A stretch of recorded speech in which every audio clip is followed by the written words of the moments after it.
Assalamualaikum warahmatullahi wabarakatuh. Perkenalkan, nama saya Milda. Di sini saya akan mempresentasikan proposal penelitian saya yang berjudul Implementasi Algoritma in the Board untuk mengklasifikasikan tingkat risiko burnout mahasiswa berdasarkan analisis teks. Pada slide ini dijelaskan alasan mengapa penelitian ini penting untuk dilakukan. Akademik burnout merupakan kondisi kelelahan psikologis yang muncul akibat tekanan akademik yang berlangsung dalam waktu lama. Burnout bukan hanya rasa lelah biasa, tetapi merupakan sindrom yang memengaruhi kondisi emosional, motivasi belajar, hingga prestasi akademik mahasiswa. Di sini juga menurut konsep Maslow's Burnout Inventory Student Survey atau MBISS, burnout terdiri dari 3 dimensi. Yang pertama, emotional exhaustion, yaitu kondisi ketika mahasiswa merasa kehabisan energi baik secara fisik maupun emosional karena tugas, ujian, maupun tekanan akademik yang terus-menerus. Yang kedua adalah cynicism, yaitu munculnya sikap acuh, tidak peduli, bahkan kehilangan minat terhadap aktivitas akademik yang sebelumnya dianggap penting. Yang ketiga adalah reduced personal accomplishment, yaitu perasaan bahwa dirinya tidak mampu, tidak produktif, dan merasa pencapaiannya sangat rendah walaupun sebenarnya sudah berusaha. Data penelitian internasional menunjukkan bahwa sekitar 56,3% mahasiswa mengalami emotional exhaustion, kemudian 55,3% mengalami cynicism, sedangkan di Indonesia sekitar 69,2% mahasiswa mengalami tingkat stres akademik kategori sedang. Data tersebut menunjukkan bahwa masalah burnout sudah menjadi persoalan serius dalam dunia pendidikan tinggi. Kemudian pada slide selanjutnya dijelaskan solusi yang ditawarkan dalam penelitian. Saat ini mahasiswa sering mengekspresikan kondisi emosinya melalui tulisan baik di media sosial seperti Twitter, Instagram, TikTok, forum diskusi maupun platform pembelajaran daring. Tulisan-tulisan tersebut sebenarnya menyimpan banyak informasi mengenai kondisi psikologis seseorang. Di sini juga NLPI, yaitu cabang ilmu kecerdasan buatan yang memungkinkan komputer memahami, menganalisis, serta mengelola bahasa manusia. Sebelumnya juga banyak penelitian menggunakan metode seperti TF-IDF yang dipadukan dengan support vector machine maupun net-based. Metode tersebut memang ringan dan cepat diproses, tetapi hanya mampu menghitung frekuensi kata tanpa memahami hubungan makna antar kata dalam suatu kalimat. Selanjutnya berkembang metode BILSTM yang sudah mampu memahami urutan kata dalam kalimat. Namun BILSTM masih memiliki kelemahan ketika harus memahami hubungan antar kata yang jaraknya berjauhan serta membutuhkan waktu pelatihan yang relatif lebih lama. Penelitian ini memilih menggunakan IndoBoard, yaitu model bahasa berbasis transformer yang secara khusus dilatih menggunakan korpus bahasa Indonesia lebih dari 220 juta kata. Keunggulan IndoBoard adalah mampu memahami konteks kalimat secara dua arah atau bidireksional, sehingga arti suatu kata dapat dipahami berdasarkan kata sebelum maupun sesudahnya. Selain itu, IndoBoard juga lebih baik dalam memahami bahasa informal, singkatan, maupun kata-kata gaul yang sering digunakan mahasiswa di media sosial. Dengan kemampuan tersebut diharapkan model dapat mengklasifikasikan risiko burnout secara lebih akurat dibandingkan metode-metode sebelumnya.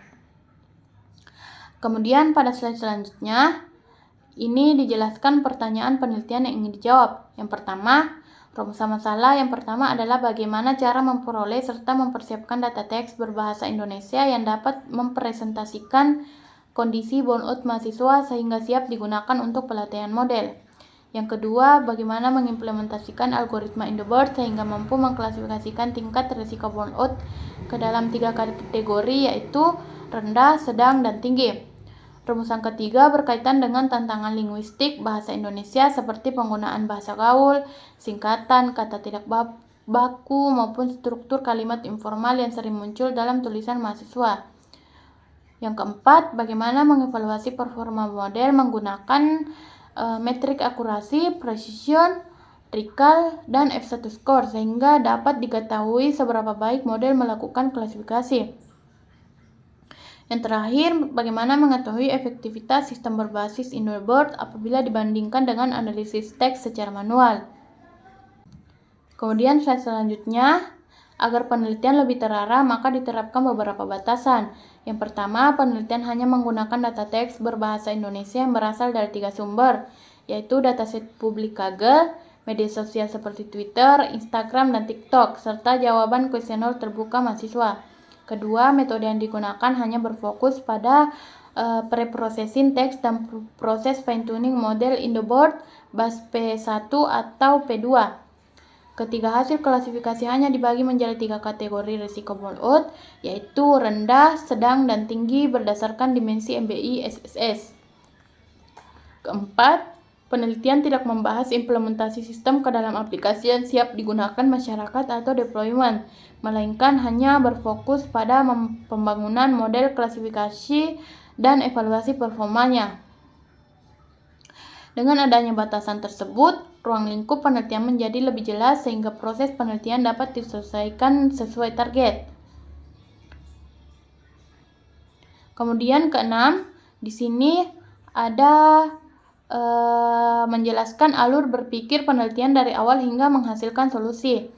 Penelitian ini dimulai dari identifikasi masalah bahwa tingkat blowout mahasiswa cukup tinggi, sementara metode deteksinya masih menggunakan kuesioner manual yang lambat dan kurang efisien. Selanjutnya dipilih pendekatan natural language processing untuk mengolah data berupa tulisan mahasiswa. Setelah data dikumpulkan, dilakukan preprocessing yang terdiri dari scaffolding, cleaning, normalisasi kata, slang, stop word removal, stemming, serta tokenisasi. Kemudian data diberi label berdasarkan kategori blowout sesuai indikator MBI-SS. Data yang telah siap selanjutnya digunakan dalam proses fine-tuning model in the board. Setelah model selesai dilatih, dilakukan evaluasi menggunakan metrik akurasi precision, recall, dan F1 score. Output akhirnya berupa model klasifikasi yang mampu mendeteksi tingkat risiko blowout mahasiswa secara otomatis sehingga dapat dimanfaatkan sebagai sistem deteksi dini yang lebih objektif, cepat, dan efisien.